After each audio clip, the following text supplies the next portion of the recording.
जय महाकाल दोस्तों, मेरे प्यारे सभी साधक और मेरे साधका को प्रणाम।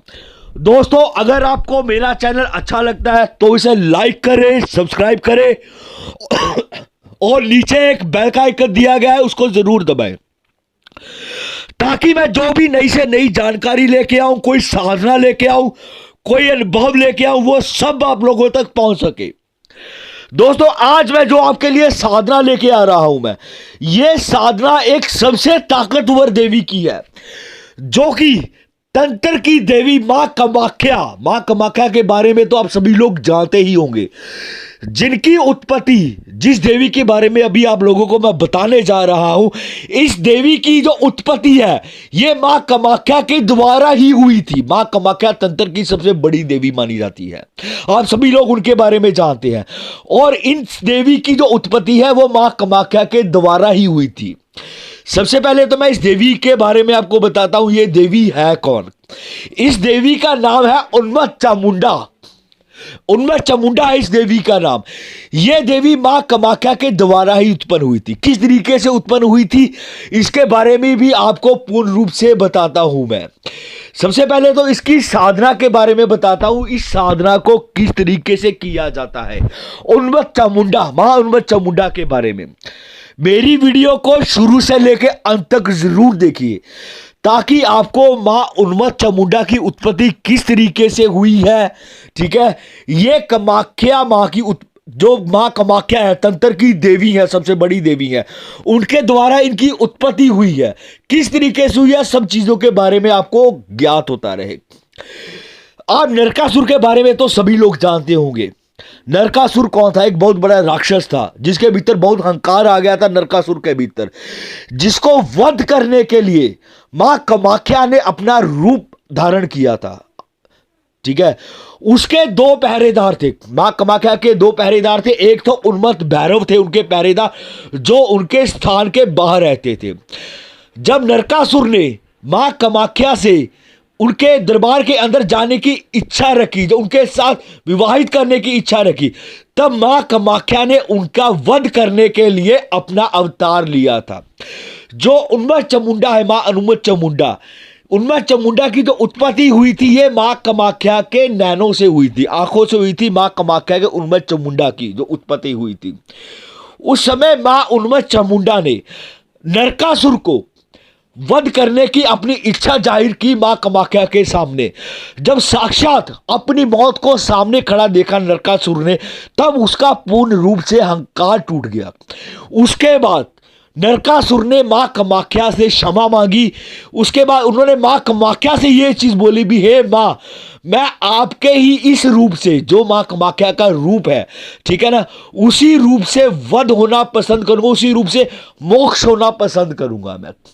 इस तरीके से मां उन्मत्त चामुंडा की जो है उत्पत्ति हुई थी। और मां उन्मत्त चामुंडा भी तंत्र की प्रॉपर तरीके से उतनी ही ताकतवर देवी है जिस तरीके से मां कामाख्या है, क्योंकि मां कामाख्या के आंखों से ही मां उन्मत्त चामुंडा की उत्पत्ति हुई थी। ये तो है मां उन्मत्त चामुंडा के बारे में। अब बताता हूं इनके कार्य क्या है और क्या कार्य कर सकते हैं मां उन्मत्त चामुंडा।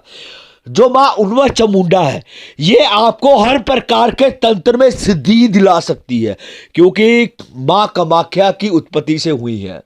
दूसरी चीज, हर प्रकार के आपके कार्य कर सकती है, हर शक्ति को अपने अधीन कर सकती है। ये हर प्रकार के जो तंत्र क्रिया है उसमें आपका पूर्ण रूप से आपको सफल और विजय बना सकती है।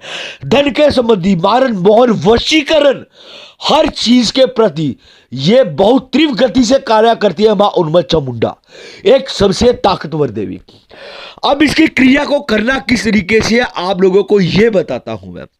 जो ये साधना है, ये साधना आपको देव दीपावली, अभी जो आने वाली है देव दीपावली, ये देव दीपावली से 5 दिन पहले ही इस साधना को किया जाता है शुरुआत, और ये देव दीपावली पर ही सिद्ध होती है ये साधना, सिर्फ देव दीपावली के ऊपर। उसके बाद ये साधना सिद्ध नहीं होती है। सिर्फ साल में सिर्फ एक ही बार ये साधना सिद्ध होती है, जो कि देव दीपावली के ऊपर सिद्ध होती है ये साधना मां उन्मत्त चामुंडा की। इसके भीतर चाहे कोई नया साधक है, चाहे कोई पुराना साधक है, ठीक है, उसको कोई भी साधना कर सकता है। इसको, इस साधना को आप अपने घर में भी कर सकते हैं, आप अपने घर की छत पर भी कर सकते हैं, या बाहर भी कर सकते हैं। बस इस साधना के भीतर आपको आपके मंदिर के भीतर बैठ के साधना नहीं करनी है। इस चीज का आपको खासकर ख्याल रखना पड़ेगा। इस साधना को आप शमशान में कर सकते हैं, इस साधना को घर के बाहर किसी वीराने में, किसी जंगल में, घर की छत के ऊपर, या घर में किसी एकांत कमरे में भी कर सकते हैं। घर के मंदिर में ये साधना नहीं करनी है। इस साधना के भीतर आपको जो वस्त्र होंगे वो आपके वस्त्र काले रंग के होंगे। आसन होगा वो भी आपका काले रंग का ही आसन होगा। इसके भीतर आपको जो आपके सामने जो भोग रखना है मां के लिए, सबसे पहले तो आपको एक लकड़ी का बेजोट बिछाना है। उसके ऊपर आपको मां कामाख्या की एक फोटो रखनी है। उसके पास आपको एक सिंदूर रखना है। मां कामाख्या का आपको एक यंत्र रखना है, ठीक है। फिर उस यंत्र के जितने भी देवी देवता होते हैं, मैंने पिछली बार भी आप लोगों को बताया था भी, यंत्र और मंत्र दोनों में अंतर होता है। यंत्रों को भी हमें जागृत करना पड़ता है, मंत्रों को भी हमें जागृत करना पड़ता है। यंत्र के भीतर जितने भी दिक्पाल देव होते हैं, जिस तरीके से उनको बिठाया जाता है, उन सभी को जागृत करके हर एक का स्थान दिया जाता है। सबसे पहले तो आपको ये करना है। उसके बाद आपको अपने सामने 4 अगरबत्ती जगानी है, एक इत्र की शीशी खोल के रखनी है आप लोगों को। इसके भीतर आपके 2 प्रकार के दीपक चलेंगे। इसके भीतर आपका सरसों के तेल का दीपक चलेगा और इसके भीतर आपका देसी घी का दीपक चलेगा। जो लकड़ी की तख्ती है उसके ऊपर भी आपको काले रंग का कपड़ा बिछाना है आपको। इसके भीतर आपको हर रोज नित्य डेली आपको रात्रि को ये साधना करनी है। रात्रि को ये आपको साधना 11 बजे या 10 बजे आपको इसकी शुरुआत करनी है साधना की। इसके भीतर आपको कोई बाउंडेशन नहीं है किसी तरीके का ये नहीं है भी आप कहीं बाहर नहीं जा सकते, कुछ भी आप कर सकते हैं। इस साधना के भीतर आपको किसी चीज का बाउंडेशन नहीं है, क्योंकि ये मां कामाख्या की साधना है। मां कामाख्या के जो उत्पत्ति हुई है मां कामाख्या से, उन्मा चामुंडा की, ये उनकी साधना है जो तंत्र की देवी है, तंत्र की जागृत देवी है।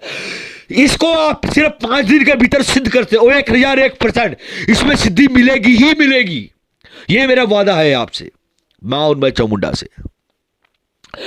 अब आगे बढ़ते हैं इसकी क्रिया के ऊपर। इसको करना कैसे है?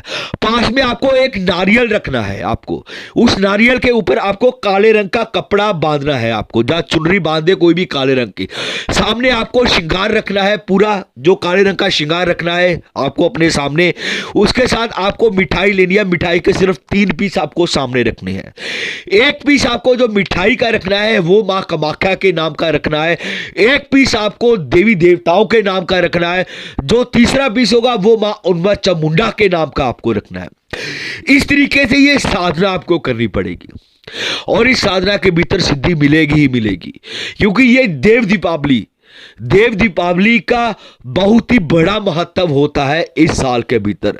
जैसे दिवाली का महत्व होता है उसी तरीके से देव दीपावली का महत्व होता है तंत्र के भीतर, क्योंकि देव दीपावली के ऊपर, क्योंकि सभी देवी देवता वो जागृत होते हैं, सभी देवी देवता जाग जाते हैं, इसी वजह से इनको देव दीपावली बोलते हैं। और सभी देवी देवताओं के आशीर्वाद पूर्ण रूप से सबको मिलता है। तो ये साधना आपको देव दीपावली से 5 दिन पहले करनी है। ये साधना मंत्र जिसको भी चाहिए होगा वो मुझे व्हाट्सएप के ऊपर संपर्क करके व्हाट्सएप से मंत्र ले सकते हैं। मंत्र हमेशा जागृत करके दिए जाते हैं। जिस इंसान को साधना करनी होती है सबसे पहले तो उसके नाम के ऊपर हमेशा मंत्र को जागृत किया जाता है, क्योंकि मंत्र तभी कार्य करते हैं आप लोगों के जब तक वो जागृत नहीं होंगे, आपके नाम के ऊपर जागृत नहीं किए जाएंगे। और मंत्र हमेशा यूट्यूब पे नहीं दिए जाते, क्योंकि मंत्र हमेशा गुप्त रखे जाते हैं। क्यों? इसी वजह से रखे जाते हैं क्योंकि कई बार क्या होता है, कुछ लोग इन चीजों का गलत इस्तेमाल करते हैं, बिना सोचे समझे उन मंत्रों का प्रयोग करते हैं। जबकि वो बिना विधि विधान से करते हैं। अगर हम किसी भी साधना को, तंत्र के भीतर एक असूल होता है, अगर हम किसी भी क्रिया को या किसी भी साधना को बिना विधि विधान से करते हैं तो वो साधना, जब वो क्रिया, जब वो देव शक्ति, जब वो नकारात्मक शक्ति जो भी है, वो हमारे विपरीत चलने स्टार्ट कर देगी, वो हमारे उल्टा स्टार्ट कर देगी वो चलना, क्योंकि हम उस क्रिया को पूर्ण रूप से नहीं कर रहे हैं जिस तरीके से विधि विधान होता है हर क्रिया का। इसी वजह से मंत्र नहीं दिए जाते ताकि किसी का कोई नुकसान ना हो, वो कोई नुकसान ना उठाए अपनी लाइफ के भीतर। यह साधना सबसे ताकतवर साधना है, इसको करके देखिए, बहुत ताकतवर साधना है। ठीक है दोस्तों, जय महाकाल।